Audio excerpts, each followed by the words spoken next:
ہمارے ہاں جب کوئی جرم کرتا ہے، قانون حرکت میں آتا ہے، اس کو پکڑ کے عدالت میں لے جاتے ہیں، عدالت قید کی سزا دیتی ہے، اور قید کی سزائیں ہمارے ہاں بہت مختلف ہیں۔ چھوٹی سی جرم پر بھی قید کی سزا ہے، بڑے جرائم پر بھی قید کی سزا ہے، اور بسا اوقات تو وہ عمر قید کی سزا میں ڈھل جاتا ہے۔ تو یہ جو قید کی سزا ہے، اس کی بنیاد آپ کی نظر میں علم، عقل اور دینی جو روایت ہے اس کے اندر ہمیں کوئی روشنی ملتی ہے؟ یہ موجود ہے؟ قید کی سزا انسان کے اوپر کیا اثر ڈالتی ہے، اور کیا اس سے جرم کے سد باب میں کوئی مدد معاونت حاصل ہوتی ہے؟ میں اس کا قائل نہیں ہوں، میرے نزدیک یہ سزا نہیں دینی چاہیے۔ دیکھیے، یوں تو نہیں ہے کہ اللہ تعالیٰ نے کسی جگہ پر ممنوع قرار دے دیا ہے یا روک دیا ہے۔ اس طرح کی چیزیں ہوتی ہیں جن کو عقل عام پر چھوڑ دیا جاتا ہے، لیکن بہت سی چیزیں ہیں جو ہماری رہنمائی کرتی ہیں۔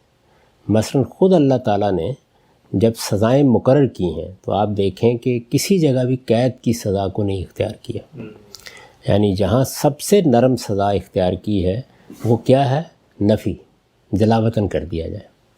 آپ جب کسی کو جلاوطن کرتے ہیں یا کسی علاقے سے نکالتے ہیں تو وہ اپنے خاندان کو ساتھ لے جا سکتا ہے، اپنے بچوں کو ساتھ لے جا سکتا ہے، آپ اس کی پوری نفسیات کو قید نہیں کرتے۔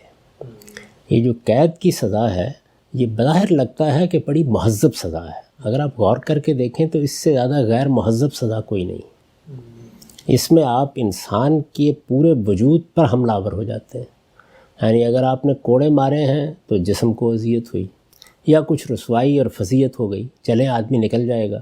یہاں تو آپ ایک انسان کی پوری شخصیت کو اپنے قبضے میں لے لیتے ہیں۔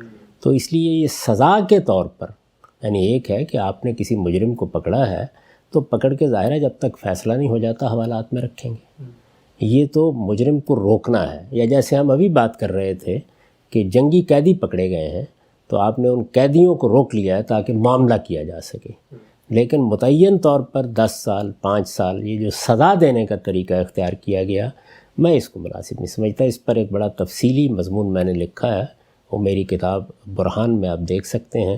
میں اس کو انسان کے باطنی وجود کے لیے سزا سمجھتا ہوں، اور یہ سزا پھر اس کو ملتی ہے، پھر اس کے خاندان والوں کو ملتی ہے، اس کی بیوی کو ملتی ہے، اس کے بچوں کو ملتی ہے۔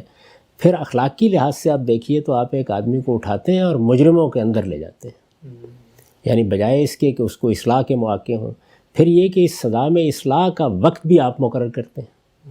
یعنی میں نے ایک جرم کا ارتکاب کیا، دوسرے ہی دن مجھے احساس ہوا کہ یہ میں کیا کر بیٹھا ہوں۔ اگر مجھے سزا دے کے فارغ کر دیا جاتا تو میں معاشرے کا ایک اچھا فرد بن سکتا تھا، توبہ و استغفار کر سکتا تھا۔ اب آپ کہتے ہیں کہ جو کچھ بھی کرو بہرحال 10 سال تو تم نے جیل میں رہنا ہے۔ تو میرے نزدیک تو یہ کوئی موزوں سزا نہیں ہے، تاہم یہ مذہب کا معاملہ نہیں ہے۔ ایسا نہیں کہ اللہ تعالیٰ نے روک دیا ہے، اللہ تعالیٰ نے جو سزائیں مقرر کی ہیں ان میں بھی یہ سزا نہیں رکھی، اور علم و عقل بھی یہی کہتے ہیں کہ اس سزا سے بچنا چاہیے۔